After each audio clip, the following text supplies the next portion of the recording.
በኤስያ አህጉር ረጅም ድንበርን የሚጋሩት ቻይናና ሩሲያ የምስራቁ ዓለም ሀያላን ተደርገው ሲቆጠሩ እንደ ድንበር ተጋሪነታቸው ዘመናትን የተሻገረ የታሪክ የዲፕሎማሲና ምጣኔ ሀብት ግንኙነትም አላቸው። የምዕራባውያኑንና የሩሲያን ያለመተማመን ጥግ የገለጠው የዩክሬኑ ጦርነትም በምዕራባውያኑ ሀያላን ክሬምሊንን በማዕቀብ ናዳና ዲፕሎማሲያዊ ጫና ቢፈትንም ቻይና ከሩሲያ ጎን እየተቿትም ቢሆን መቆምን መርጣለች። ሩሲያን ባለማውገዝ ዋነኛ የሀገሪቱ የንግድ አጋር ሆናም ዘልቃለች። በጎርጎሮሳውያኑ 2022 ሀገራቱ ገደብ አልባ የወዳጅነት ስምምነትን መፈራረማቸውም ይታወሳል። ከሁለት ሳምንት በፊትም ቢሆን የቻይናው ፕሬዝዳንት ሺ ጂንፒንግ ከሩሲያው አቻቸው ቭላዲሚር ፑቲን መምከራቸው የሚታወቅ ነው። ይህም ቻይናን በዩክሬኑ ጦርነት ከኪቭ ጎን የቆሙት አሜሪካና ወዳጆቿ እንዲከሷት አድርጓል። የአውሮፓ መሰረት ያለውና በውጭ ጉዳዮች ላይ የምርምር ማዕከል ወይም ቲንክ ታንክ የሆነው ዩሮፒያን ካውንስል ኦን ፎሬን ሪሌሽንስ ኢሲኤፍአር በቻይናና ሩሲያ መካከል ወሳኝና በዘመኑ ትኩረት የሚሻ ጥምረት ተፈጥሯል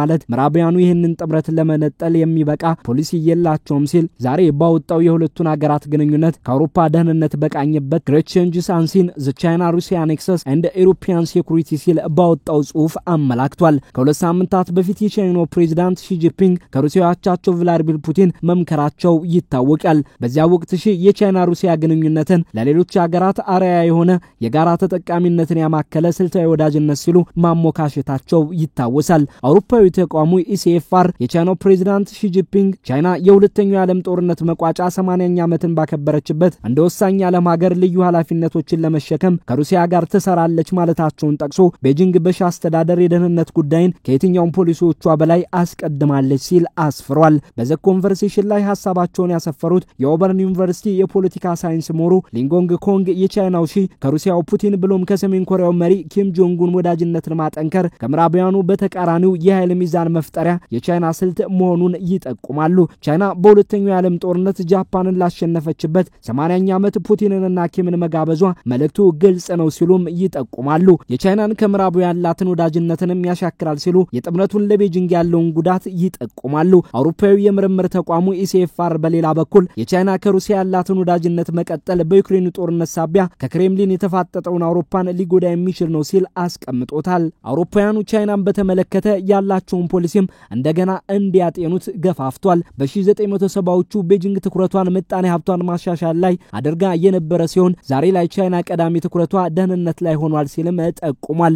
ቤጂንግ ከአውሮፓውያኑ በሩሲያ ዩክሬን ጦርነት ሳቢያ ቅያሜን ያተረፈች ሲሆን ከአሜሪካ ጋር ደግሞ ይገባኛል በምትለው በደቡብ ቻይና ባህርና እንደ ራሷ ግዛት በምታያት ታይዋን ሳቢያ ጂኦፖለቲካዊ ውጥረት ውስጥ ናት። የአሜሪካ በኤስያ ፓሲፊክ ቀጠና ካሉ ሀገራት ወታደራዊ ወዳጅነትን ማጥበቅም ቤጂንግን የሚያስከፋ ጉዳይ ነው። ቻይና ትኩረት ደህንነት ላይ ሆኗል ባለበት የሁሉን አቀፍ ብሔራዊ ደህንነት ጽንሰ ሐሳቧን ጠቁሟል። በእርግጥ ይሄው ሐሳብ በአውሮፓውያኑ 2014 በሺ የተዋወቀ ሲሆን ከኢኮኖሚ እስከ ባህል ደህንነት ከፖለቲካና ወታደራዊ ደህንነት እስከ ማህበረሰባዊ ደህንነት 20 የደህንነት አይነቶችን ያቀፈ ጽንሰ ሐሳብ ነው። በሺ አስተዳደር ቻይና ዓለም አቀፍ ግንኙነቶች የሚመሩት በህግና በተቋማት ሳይሆን ማለቂያ በሌለው የኃይል ትግል ነው ብላ ታስባለች ሲልም ተቋሙ ጠቁሟል።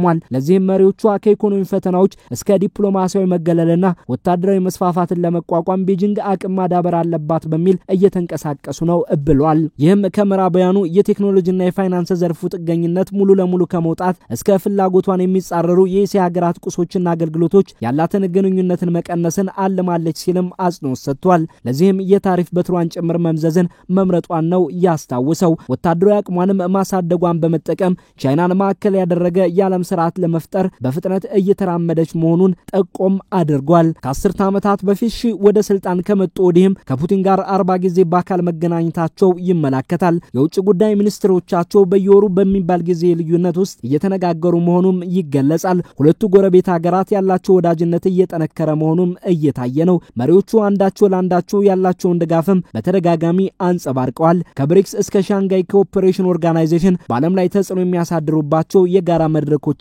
አሏቸው። ሩሲያ አሜሪካ መራሹ የምዕራባውያኑ የጦር ህብረት ኔቶ ወደ ምስራቅ አውሮፓ መስፋፋቱን ለደህንነቷ ስጋት መሆኑን ደጋግማ ስትገልጽ፣ ቻይና በሌላ በኩል የአሜሪካን የኤስያ ፓሲፊክ ወታደራዊ ተጽዕኖ መጨመርን በስጋትነት ታይዋለች። ተንታኞች ይሄው የአሜሪካ ተጽዕኖና ዓለም አቀፍ ሁኔታዎች የሁለቱ ሀገራት ወዳጅነት እንዲጠነክር ማስገደዱንም ያመላክታሉ። በ24 የቻይናና ሩሲያ የንግድ ግንኙነት ወደ $245 ቢሊዮን አድርጓል። ከ20 አንጻር በ4 ዓመታት ውስጥ በጥፍ ጨምሯል እንደማለትም ነው። ቤጂንግ ለሞስኮ ዋነኛ የንግድ አጋር ሆናለች። በእርግጥ ሩሲያ ለቻይና ስድስተኛ የንግድ አጋር ብትሆንም ቤጂንግ ዋነኛ የተፈጥሮ ሀብቶቿ ገዢዋ ናት። በርካታ የድንበር መሻገሪያዎችንም እየከፈቱ ይገኛሉ። ወታደራዊ ግንኙነታቸውንም ቢሆን በቴክኖሎጂዎቻቸውን በመለዋወጥ እያደገ መሆኑ ይመላከታል። ይህ ሁሉ ወዳጅነት ቻይና ከምዕራባውያኑ የሚገዳደር ኃይል ለመፍጠር የምታደርገው ጥረት አካል ተደርጎም እየተገለጸ ነው። የአሜሪካው ፕሬዝዳንት ዶናልድ ትራምፕ የአውሮፓ ህብረት ቻይና የሩሲያን ነዳጅ በመግዛት ማዕቀቦችን ተቋቁማ የዩክሬንን ጦርነት ለመቀጠል አስችላታለች በሚል ማዕቀቡን እንዲያጠነክርባት እየገፋፉ ነው። ይህ መገፋፋትም በ24 ብቻ ለቻይና የ$609 ቢሊዮን ንግድ መዳረሻዋን አህጉር ሊያሳጣት ይችላል በሚልም እየተመላከተ ነው። የአውሮፓ መሰረት ያለው ተቋሙ ኤስኤፍአር በዩክሬኑ ጦርነት ሳቢያ ሩሲያ ላይ ጥርስ የነከሱ አውሮፓውያን ከሞስኮ ባላት ወዳጅነት ሳቢያ ቤጂንግን እንዲከሱ ከማድረጉ ባሻገር ሊያስከትሉ የሚችላቸውን ጉዳዮች አመላክቷል። በዩክሬኑ ጦርነት ሩሲያ አሸናፊ ከሆነች ለቻይና ስልታዊ ቀጣይነትንና አሜሪካ ላይ የበላይነትን ይሰጣታል ሲል በመጀመሪያ ሊሆን የሚችለውን ሲያስቀምጥ፣ ሩሲያ ከተሸነፈች ደግሞ ቻይናን ስልታዊ አደጋ ውስጥ ሲከታት አሜሪካን የበላይ ያደርጋታል ሲል በሁለተኝነት አስቀምጧል። ጦርነቱ ሳይቋጭ የሚቀጥል ከሆነ ወዳጅነታቸው ቻይናን ይበልጥ ሲያጠነክር ሩሲያን ያዳክማታል በማለት አስቀምጧል። በዩክሬን ጦርነት ቻይና ሩሲያን መደገፏ የአሜሪካ ትኩረት ከኤስያ ፓሲፊክ እንዲበተን ትጠቀመዋለች በሚልም ጠቁሟል። የሁለቱን ሀገራት ወዳጅነት እንዲጠነክር የአሜሪካ ግፊትና ዓለም አቀፍ ሁኔታዎች ምክንያት መሆናቸው የሚመላከት ቢሆንም አውሮፓዊ ተቋሙ ኢሲኤፍአር የቻይና ሩሲያን መደገፍ የተዳከመ የአውሮፓ አህጉርን በመፍጠር ያላትን የበላይነት የማረጋገጥ ስልት አካል ነው ሲል ምዕራባውያኑ የሀገራቱን ወዳጅነት በማጤን በቻይና ላይ ያላቸውን ፖሊሲ ከተበታተነ አካሄድ ይልቅ በአንድነት እንዲያጤኑት አሳስቧል።